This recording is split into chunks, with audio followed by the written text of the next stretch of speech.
Price the Lord, ஹல்லேலூயா. கிறிஸ்துவுக்குள் பிரியமானவர்களே, இந்த அருமையான காலை வேளையிலும் தேவ சமூகத்துக்கு வந்தவங்கள் ஒவ்வொருவரையும் இயேசுவின் இணையற்ற நாமத்தினாலே அன்பின் வாழ்த்துக்கள். இந்த நாளிலும் ஏசாயா 62 அதிகாரம் 12 வசனத்தை அடியேன் வாசிக்கிறேன். நீ தேடி கொள்ளப்பட்டவள் என்றும் கைவிடப்படாத நகரம் என்றும் பெயர் பெறுவாய். ஆமேன், ஹல்லேலூயா. இந்த காலை வேளையில கர்த்தர் நம்மை ஆசீர்வதிக்கிற அருமையான ஆசீர்வாதமான வார்த்தை பாருங்க. நீ எனக்காக தெரிந்து கொள்ளப்பட்ட பாத்திரம் என்று ஆண்டவர் இந்த வேளையில சொல்லுகிறார். ஆமேன். நீங்கள் தேவனுக்காக தெரிந்து கொள்ளப்பட்டவர்கள். நீங்கள் ஒவ்வொருவரும் கைவிடப்படாத நகரம் என்று இனி வருகிற நாட்கள்ல நீங்கள் பேர் பெறுவீர்கள். ஆமேன். சீயோன் குமாரத்தியே, இதோ கர்த்தர் உன்னை ரட்சித்திருக்கிறார். நீ கர்த்தரால மீட்கப்பட்டிருக்கிற. ஆகையால எந்த காரணத்திலும் எந்த சூழ்நிலையிலும் கர்த்தர் உங்களை கைவிடவே மாட்டார். ஏன்னா அவர் தான் உங்களை தேடி வந்து இந்த நாளில உங்களை விடுவித்திருக்கிறார், உங்களை ஆசீர்வதித்திருக்கிறார். ஆமேன். கர்த்தர் ரட்சிப்பை உங்களுக்கு அருள் இருக்கிறார். இந்த கிருபை மேலானது. ஆமேன், அல்லேலூயா. ஆனா நாம எப்படி நினைக்கிறோம்? இல்ல நம்ம எல்லாரும் விட்டுட்டாங்க, நம்ம யாரு எல்லாருமே கைவிட்டாங்க, நம்ம யாருமே துணையா இல்லை, நம்ம யாரும் லீட் பண்ண மாட்டேன்றாங்க, நம்ம அவ்வளவுதான் போல இருக்கு, ஸோ நம்ம லைஃப் இப்படியே போயிடும் போல இருக்குன்னு சில நேரங்களில் நம்ம டிப்ரெஷனா நம்ம சில வார்த்தைகளை குறித்து நம்ம சொல்லிக்கிட்டு இருக்கிறோம். ஆனா கர்த்தர் என்ன தெரியுமா சொல்லுகிறாரு? அதே வசனத்துல 4 வசனத்துல வாசிக்கிறோம். நீ இனி கைவிடப்பட்டவள் எனப்படாமலும். நீ அந்த மாதிரி யோசிக்காத, நான் கைவிடப்பட்டுட்டேன், எனக்கு யாருமே இல்லை, நீ யோசிக்காத. உன் தேசம் இனி பாழான தேசம் எனப்படாமலும். ஸோ நீ உன் வாழ்க்கை பாழா போச்சு, எதுக்கும் பிரயோஜனம் இல்லை, நான் இப்படியே தவிக்கிறேன் அப்படி நினைக்கவே நினைக்காத. இன்னைக்கு பிரசன்ட்ல நீ பார்க்குற எந்த விஷயமும் நிரந்தரமானது அல்ல. நீ பார்க்குற எந்த உபத்திரமும் நிரந்தரமானது அல்ல. அது எல்லாவற்றையும் நீ கடந்து வரப்போகிறாய். ஏன்னா கர்த்தர் வாக்குத்தத்தம் கொடுத்திருக்கிறார். அன்பு மகளே, இனி நீ கைவிடப்பட்டவள் இல்லை, நீ என்னால மீட்கப்பட்ட பிள்ளை. நான் தான் உன்னை தேடி வந்து ரட்சித்திருக்கிறேன். ஆமென், அல்லேலூயா. என் தேவன் தேடி வந்து ரட்சிக்க வல்லமுள்ள தேவனாய் இருக்கிறார். அல்லேலூயா. தேவனால கூடாதது ஒன்றும் இல்லை. சீயோன் குமாரத்திகளுக்காக அவர் கடந்து வருகிற தேவனாய் இருக்கிறார். சீயோன் ஜனங்களுக்காக அவர் கடந்து வருகிற தேவனாய் இருக்கிறார். பாவத்தின் மத்தியில விழுந்து கிடக்கிற ஒவ்வொருவரையும் கர்த்தர் தேடி போய் ரட்சிப்பை கொடுக்கிற தேவனாக இருக்கிறார். ஆமென், அல்லேலூயா. புதிய ஏற்பாட்டில் நாம வாசிக்கிறோம். லூக்கா 19 அதிகாரத்துல சகையை குறித்து வாசிக்கிறோம். 2 வசனத்துல ஆயக்காரனுக்கு தலைவனும் ஐஸ்வர்யவானுமாய் இருந்த சகை எனப்பட்ட ஒரு மனுஷன்.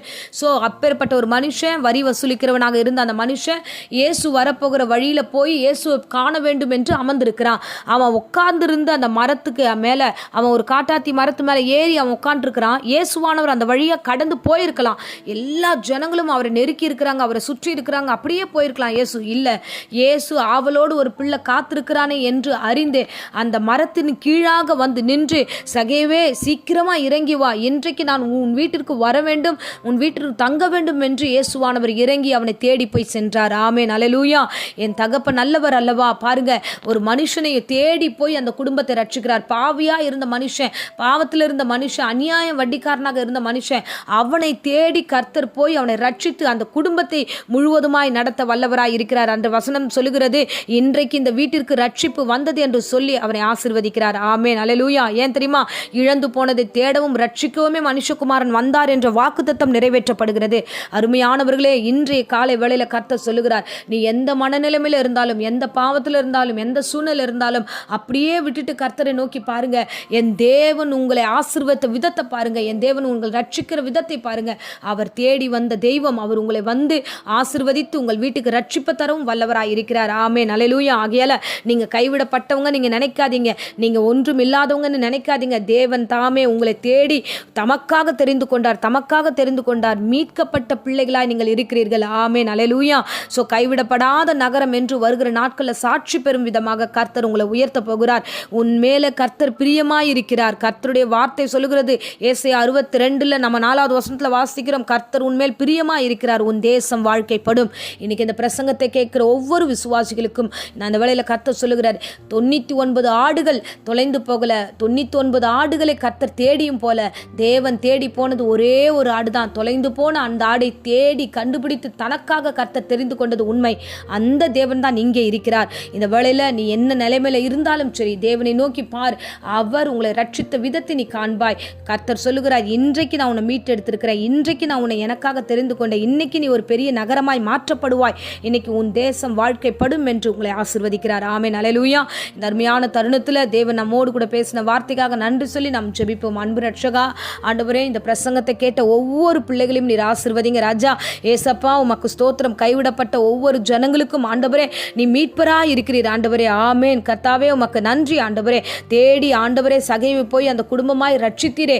அவ்வண்ணமாகவே இந்த பிரசங்கத்து மூலம் மூலமாக ஆண்டவரை கேட்கிற ஒவ்வொரு பிள்ளைகளுடைய குடும்பத்தையும் ரட்சிப்பை கட்டளிடுவீராக, ஆசீர்வதிப்பீராக. கர்த்தாவே உமக்கு கொடான கொடி ஸ்தோத்திரம். ஆண்டவரே நீ சொன்ன வார்த்தைக்காக நன்றி ஆண்டவரே. எங்கள் மீது பிரியமா இருக்கிறதுக்காய் ஸ்தோத்திரம். இந்த பிரசங்கத்தை கேட்ட ஒவ்வொரு பிள்ளைகள் மீதும் நீர் பிரியமா இருக்கிறதுக்காய் ஸ்தோத்திரம். அவருடைய வாழ்க்கையை எல்லாம் ஆசீர்வதிங்க. கர்த்தர் தாமே பொறுப்பெடுத்துக் கொள்ளுங்க. அதிசயங்களை காண செய்யுங்க, வழி நடத்துங்க. தேவரீர் இந்த வேலையில கூட கர்த்தாவே யாராகிலும் வியாதியோடு, பலவீனத்தோடு, சோர்வோடு, பயத்தோடு இருந்தா எல்லா வியாதி, விக்கனங்கள், பலவீனங்கள் இயேசுவின் நாமத்திலே அடியேன் சபித்து கட்டுகிறேன். கர்த்தர் தாமே பொறுப்பெடுத்துக்கொள்ளும், ஆசீர்வதியும். இன்று முதல் ஆண்டவரே இந்த ஜனங்களை உமக்கென்று தெரிந்து கொண்ட கிருபைக்காக கொடான கொடி ஸ்தோத்திரம். இன்னும் பெரியவைகளை இந்த பிள்ளைகள் காண கிருபத்தாங்க. தொடர்ந்து வழிநடத்தும், ஆசீர்வதி. இயேசுவின் நேற்று நாமத்திலே ஜெபித்த ஆசீர்வாதத்தை ஒப்புக் கொடுக்கிறேன் ஜீவனுள்ள நல்ல பிதாவே, ஆமேன், ஆமேன். Praise the lord. God bless you.